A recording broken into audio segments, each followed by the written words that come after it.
Tarde, mi nombre es Nevenka Padilla, tense encargada de darle hoy una educación sobre insulinoterapia. El objetivo de nuestro tratamiento es que en la diabetes el paciente logre obtener y mantener conductas que lleven a un óptimo manejo de la vida con esta enfermedad. Las personas con diabetes deben adquirir conocimiento y desarrollar destreza, prevenir y retrasar las complicaciones a corto y a largo plazo. ¿Cuándo se utiliza la insulina como tratamiento? La insulina se utiliza en las personas con diabetes tipo 1, donde las células del páncreas se destruyen y no hay producción de insulina, por lo que generalmente requieren usar una insulina exógena desde el momento del diagnóstico.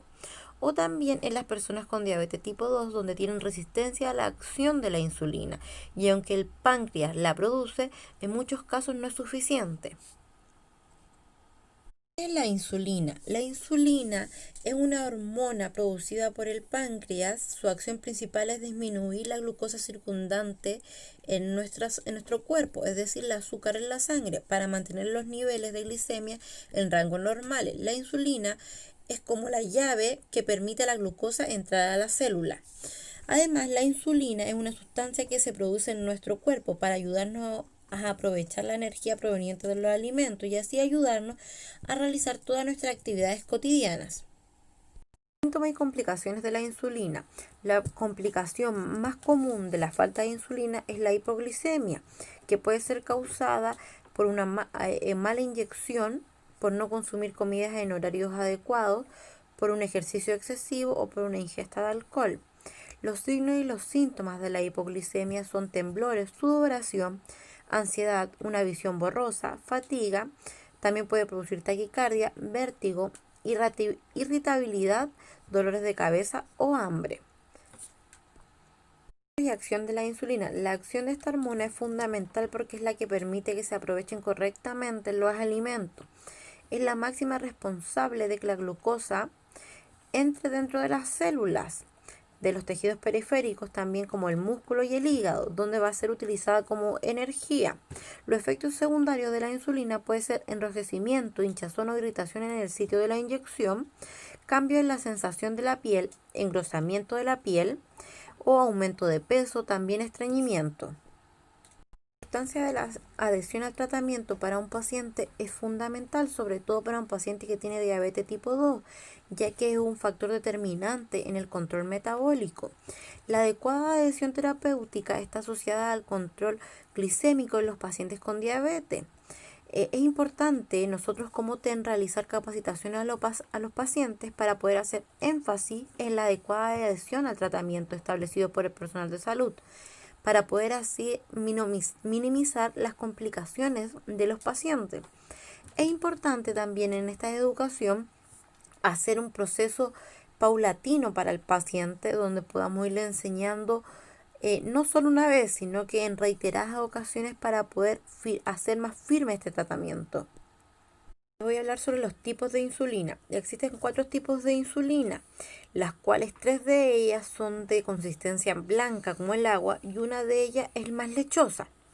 La ultra rápida tiene una acción, como su nombre lo dice, ultra rápida, tiene un pico de acción de 1 a 2 horas y su efecto comienza a los 10 o 15 minutos de haber sido inyectada. Luego tenemos la regular, que es de acción rápida, tiene un pico de 2 a 3 horas y su inicio del efecto es a través de los 30 minutos. Después tenemos la NPH, que es la mezcla más lechosa, tiene una acción intermedia y con un pico de acción de 5 a 8 horas. Y sus efectos comienzan a las 1 o 3 horas de haber sido aplicada. Luego tenemos finalmente la insulina, que es lenta, tiene una acción larga y lenta y no tiene pico de acción. Su inicio de sus efectos es a los 90 minutos. Existen 4 factores que afectan la absorción de la insulina, como por ejemplo la zona donde se va a aplicar la insulina es fundamental, ya que existen unas zonas donde la absorción es mucho más rápida y en otros lugares donde la absorción es mucho más lenta, como por ejemplo en el abdomen, la absorción es ultra rápida. En los brazos es más intermedia la absorción y en muslos y en nalgas es más lenta la absorción. También tenemos la aparición de lipodistrofia, que va a reducir la absorción. ¿Qué son las lipodistrofias? Las lipodistrofias son los hematomas que aparecen al aplicar la inyección. Esta lipodistrofia hace que la absorción sea menos fiable. También tenemos la cantidad. ¿Qué significa eso? Que a dosis más alta la absorción va a ser más lenta. Otro factor que influye es la temperatura. El frío reduce la absorción y el calor aumenta la absorción. Hay varios tipos de dispositivos de la insulina, como las jeringuillas, que son las que están aquí, donde existen jeringuillas que tienen la aguja incluida o algunas que son jeringuillas sin aguja incluida. Existen de cantidades de 30 unidades, 50 unidades o de 100 unidades. Las agujas son finas, hasta calibre 31. La insulina se inyecta dentro de la capa de la grasa de tejido subcutáneo justo debajo de la piel, por lo que la agujita es bien pequeña. También existen plumas de insulina. Estas plumas son mucho más prácticas, ya que van a tener, la pluma de insulina, van a tener integrada la insulina, que va a ser en este pedacito. La aguja va a ser lo único que se va a cambiar. Estas son desechables, que es en la parte de aquí. Estas van a tener aquí un botón de inyección y un indicador de la dosis, por lo que hace mucho más rápido el proceso de inyección de insulina que cuando uno tiene que preparar la insulina en la jeringuilla. ¿Cómo saber si la dosis de insulina es la correcta? Debemos tomar en cuenta que todos los pacientes tienen diferentes medidas de insulina, por eso es vital seguir el conducto que indica el médico, ¿ya? Para saber si la dosis de insulina es la correcta, es indispensable el autocontrol de la glicemia. El autocontrol va a permitir realizar un estudio de nuestro cuerpo, ver las zonas de inyección, ver que no existan hematomas. De esta manera vamos a evitar la hipoglicemia e hiperglicemia y vamos a disminuir las complicaciones a corto y a largo plazo. El horario esquema del autocontrol es variable, va a depender del tipo de diabetes y el tratamiento indicado que nos haya dado el médico. Pero es fundamental que el horario que nos va a dar el doctor lo sigamos tal como dice el tratamiento. Las personas que usan insulina deben aprender a interpretar los resultados. Para ajustar la alimentación hay que también hacer ejercicios, los medicamentos y de acuerdo con los objetivos del tratamiento. La insulina es parte del tratamiento junto con un ejercicio y una buena alimentación.